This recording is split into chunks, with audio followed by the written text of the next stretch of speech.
Hello friends, તો આજે આપણે બનાવીશું ખૂબ જ ઓછા ટાઈમમાં બનીને તૈયાર થઈ જાય તેવો ટોપરા પાક।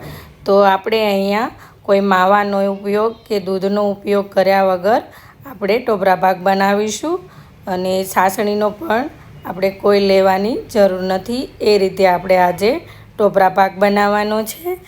તો જો તમને મારી આજની આ રેસીપી ગમે તો મારા વિડીયોને લાઈક કરજો, શેર કરજો અને મને કોમેન્ટમાં કહેજો કે તમને કેવી લાગી।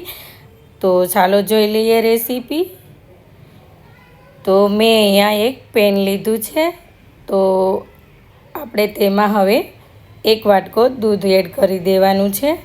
તો મેં અહીંયા દૂધ છે તે ફૂલ ફેટવાળું લીધું છે।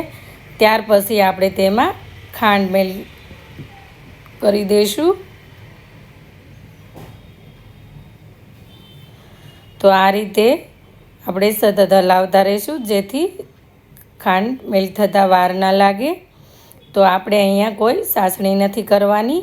તો હવે આપણી ખાંડ મેલ્ટ થઈ ગઈ છે, તો હવે આપણે ટોપરાનું બૂરું નાખી દેવાનું છે।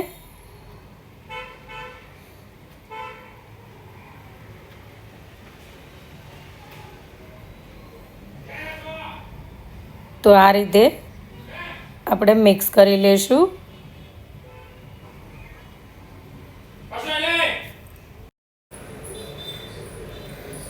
તો આ રીતે આપણે સરસ મિક્સ કરી લેવાનું છે।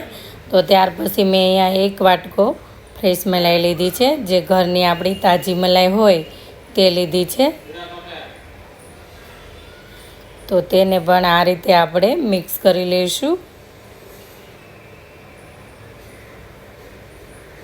તો આ રીતે જ્યારે તમે ટોપરા પાક બનાવશો તો ખૂબ જ ઓછા ટાઈમમાં બનીને તૈયાર થઈ જશે।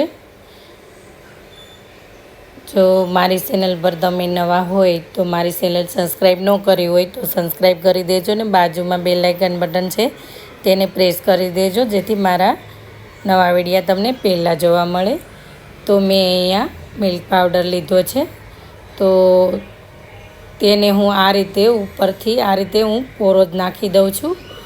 જો તમારે તેમાં દૂધમાં મેલ્ટ કરી અને નાખવો હોય તો પણ તમે એ રીતે પણ નાખી શકો। તો તેને હવે આપણે આ રીતે મિક્સ કરી લઈશું। જ્યારે મિલ્ક પાવડર નાખો ત્યારે આ રીતે તમારે સતત હલાવતું રહેવાનું, જેથી તે મિલ્ક પાવડરની ગાંઠો નહીં પડે। તો આ રીતે આપણે સરસ મિક્સ કરી લેવાનું છે।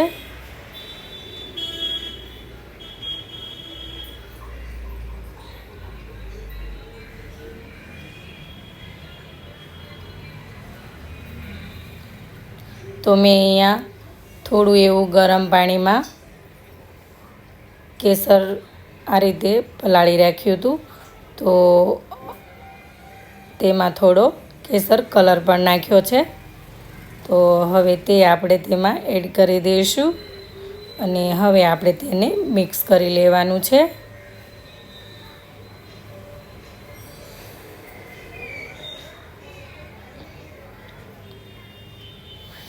તો સરસ એવો આપણો ટોપરા પાકનો કલર આવી ગયો છે। જો તમારે કલરનો યુઝ ન કરવો હોય તો તેને પણ તમે સ્કીપ કરી શકો। તો આ રીતે સરસ આપણું ટોપરા પાકનું મિશ્રણ રેડી થઈ ગયું છે। તો ઉપરથી આપણે 2 ચમચી ઘી નાખી દઈશું। તો ઘી નાખવાથી સરસ એવો સોફ્ટ રહે છે અને સ્મૂથ પણ થાય છે। તો આ રીતે આપણે તેને થોડી વાર ઠરવા દઈશું। તો આ રીતે હાથમાં ગોળી લઈએ ત્યારે આ રીતની ગોળી બને એટલે તે આપણું પરફેક્ટ હોય છે મિશ્રણ। તો અહીંયા મેં એક પ્લેટમાં ઘીએથી ગ્રીસ કરી લીધું છે। તો હવે તેમાં આપણે ટોપરા પાકનું મિશ્રણ નાખી દઈશું। તો તેને આ રીતે આપણે પાથરી લેવાનું છે। તો ઉપરથી આપણે આ રીતે વાટકાથી સ્મૂથ કરી દઈશું, જેથી સરસ સ્મૂથ થઈ જશે।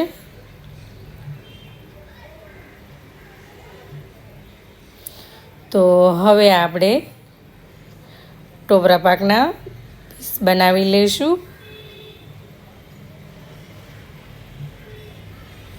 તમે નાની કે મોટી સાઈઝના પણ બનાવી શકો. તો આ રીતે આપણે બધા પીસ કટ કરી લેવાના છે.